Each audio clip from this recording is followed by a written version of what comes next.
Bible की प्रार्थनाएं, और हम एलिया की एक और प्रार्थना पर कुछ देर विचार करेंगे जो उसने आकाश से अग्नि वर्षा के लिए की थी।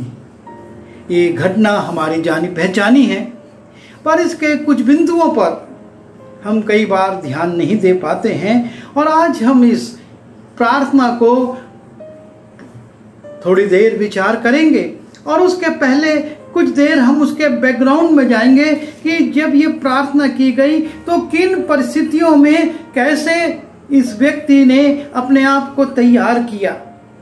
जब हम पहला राजा उसके 18वें अध्याय के पहले पद से 40वें पद में जाते हैं, हम इस पूरी घटना का उल्लेख पाते हैं, लेकिन हम इन पूरे अंशों को नहीं पढ़ेंगे।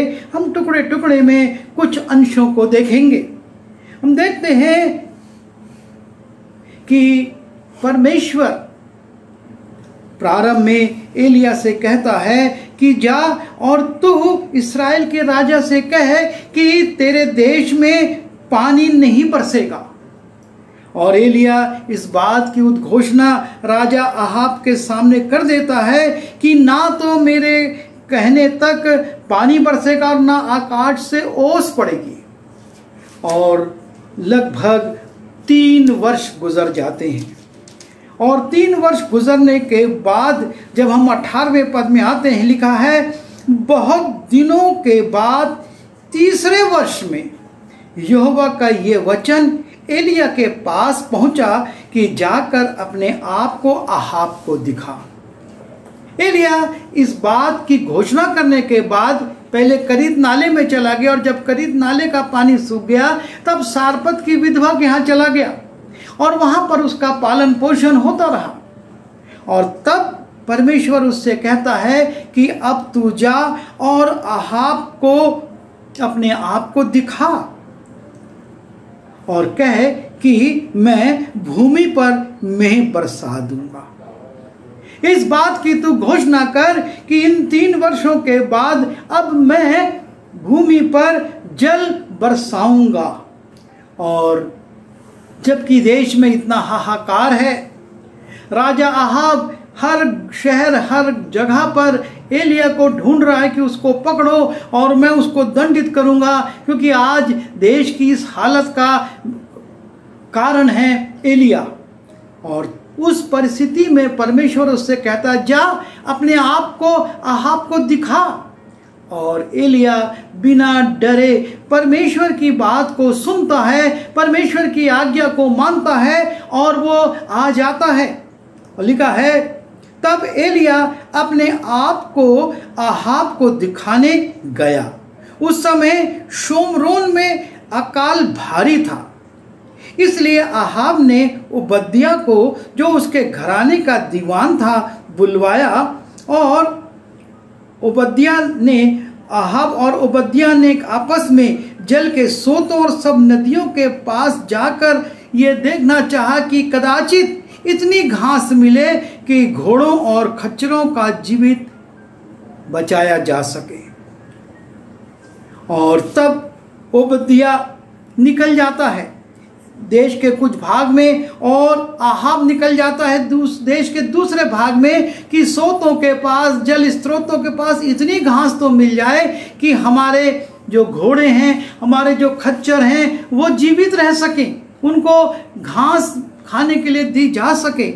और तब 7वें पद में हम देखते हैं ओबद्याह मार्ग में था कि एलिया उसको मिला, उसे चीन कर वो मुंह के बल गिरा और कहा, हे मेरे प्रभु एलिया, क्या तू है? उसने कहा, हाँ मैं हूं। जाकर अपने स्वामी से कहे कि एलिया मिला है। और तब एलिया ओबद्याह से कहता है, जा और अपने स्वामी से कहे कि मैं तुझसे मुलाकात किया हूं और मैं राजा अहाब से भी मिलना चाहता हूं। ओबद्याह कहता है, तू अपने दास से ऐसी शत्रुतापूर्ण बात क्यों कह रहा है? राजा ने कौन से गांव और कौन से नगर में लोगों को नहीं भेजा, अपने सेना के लोगों को नहीं भेजा कि तुझको ढूंढे, और तू कहीं नहीं मिला। और जब अभी मैं इस बात को जाकर राजा को बताऊंगा, और राजा जब अपनी सेना को या अपने लोगों को भेजेगा और तू उसको नहीं मिला, तो राजा मुझको दंडित कर देगा, मुझको मार डालेगा, क्योंकि परमेश्वर का आत्मा तो तुझको यहाँ वहाँ उठा कर लिए जाता है। क्या पता तू अभी है और थोड़ी देर बाद कहाँ होगा, और तब मैं राजा को क्या जवाब दूंगा। और तब एलिया कहता है कि नहीं, मैं आज उस पर प्रकट करूंगा।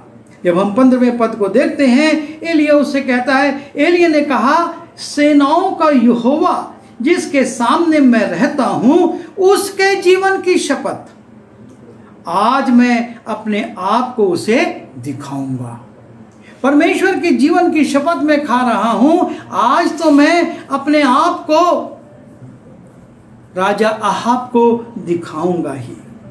और जब ओबद्याह इस बात को सुनता है कि मैं, परमेश्वर ने मुझको कहा और मैं उसको दिखाऊंगा, तब वो जाता है और अहाब को बताता है कि एलिया मिला है। और अहाब तुरंत उससे मिलने आता है। और देखिए एलिया को अहाब किस रीति से संबोधित करता है। पद 17 में लिखा है, एलिया को देखते ही अहाब ने कहा, हे इस्राएल के सताने वाले, क्या तू ही है? वो कहता है कि जो आज इस्राएल की स्थिति है, शोमरोन की जो स्थिति है, इस भयावह अकाल में इतने लोग जो मर गए हैं, उसके पीछे केवल तू है। तेरे कारण इतने लोग सताए जा रहे हैं।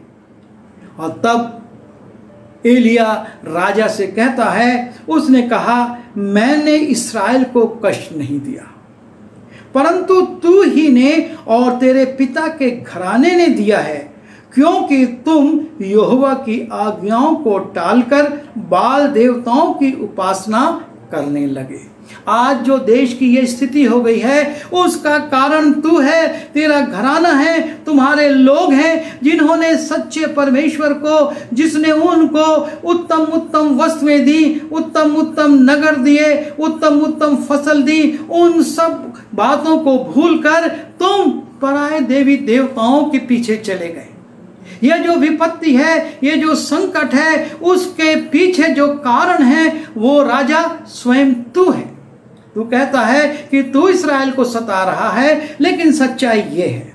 और तब वो एक चुनौती देता है और कहता है, अब तू दूत भेजकर सारे इस्राएल को और बाल के 450 नबियों और आशेरा के 400 नबियों को, जो इजबेल की मेज पर खाते हैं, मेरे पास करमेल पर्वत पर इकट्ठा कर ले। क्योंकि वो बताना चाहता है कि इस्राएल की जो दशा है, उसके पीछे एलिया का श्राप नहीं है, जो उसने 3.5 वर्ष पहले कह दिया था कि मेरे बिना कहे ना तो पानी बरसेगा, ना आकाश से ओस पड़ेगी। लेकिन इसके पीछे वो राजा है, उसका घराना है, और ये इस्राएल के लोग हैं जो कि सच्चे परमेश्वर को छोड़कर इन देवी देवताओं के पीछे हो लिए हैं। और अब ऐसा कर कि तू इनके पुजारियों को मेरे पास करमेल पर जमा कर। और तब की घटना हम जानते हैं किस प्रकार से एलिया, जब हम 20वें पद से आगे बढ़ते हैं और 29वें पद तक जाते हैं, इन 9 पदों में किस प्रकार से वो कहता है कि तुम वेदी बनाओ, और वेदी बनाकर तुम उसके में भेंट रखो और आग मत लगाना, और आकाश से तुम्हारा देवता, आकाश से बोलो, और आकाश से तुम्हारा देवता आग गिराए और जलाए। अगर तुम्हारा देवता सच्चा है तो वो तुम्हारी भेंट को स्वयं ग्रहण करे। और तब बाल के 450 पुजारी वेदी बनाते हैं, उस पर भेंट चढ़ाते हैं और बहुत प्रार्थना करते हैं। वो प्रार्थना करने लगते हैं।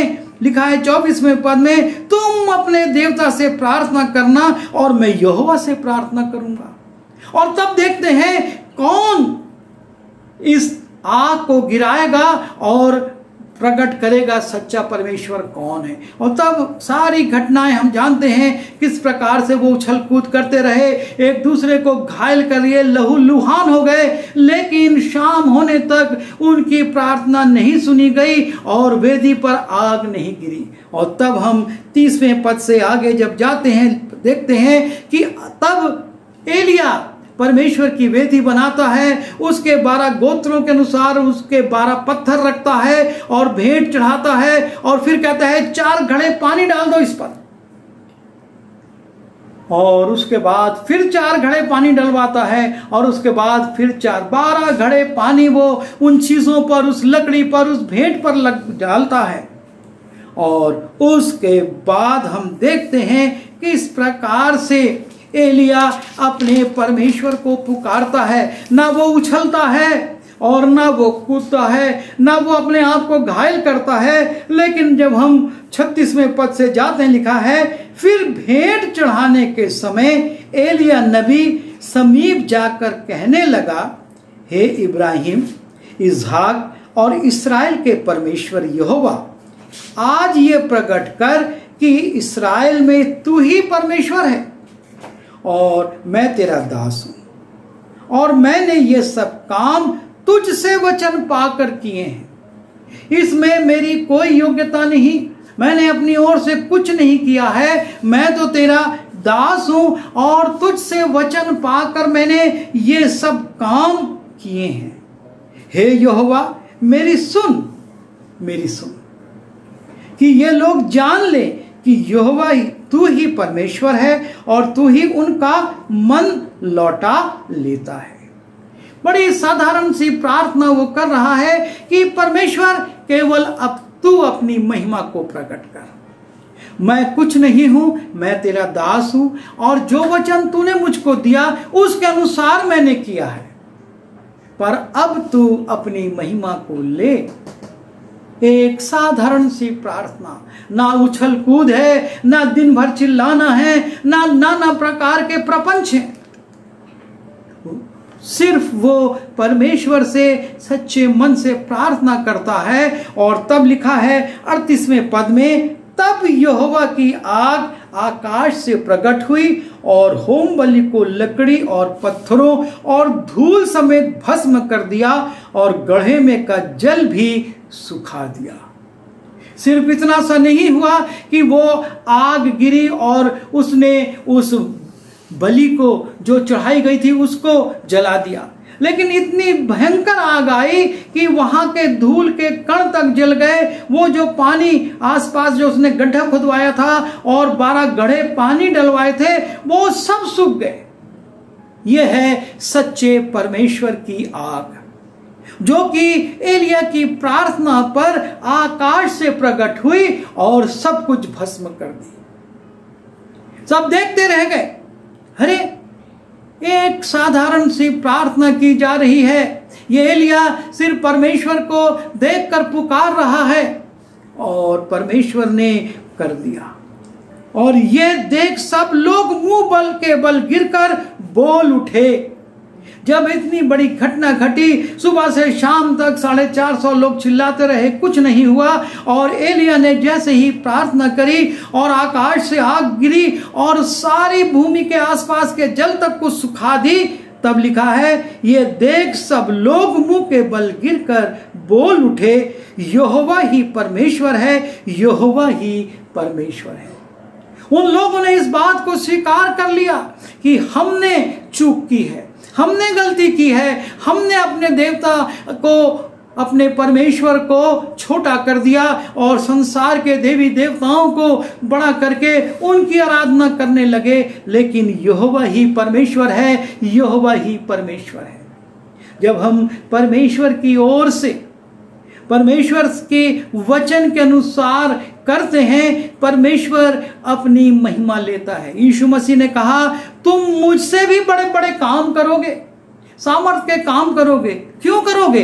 ताकि संसार पर प्रकट हो कि तुम मेरे चेले हो, तुम मेरे प्रतिनिधि हो इस संसार में और तुम मेरे लिए काम करते हो। और यहाँ पर एलिया ने यही प्रार्थना करी और परमेश्वर ने आग गिराकर प्रत्युत्तर दिया। और तब एलिया कहता है, एलिया ने उनसे कहा, बाल के नबियों को पकड़ लो, उनमें से एक भी छूटने ना पाए। तब उन्होंने उनको पकड़ लिया और एलिया ने उन्हें नीचे किशोन के नाले में ले जाकर मार डाला।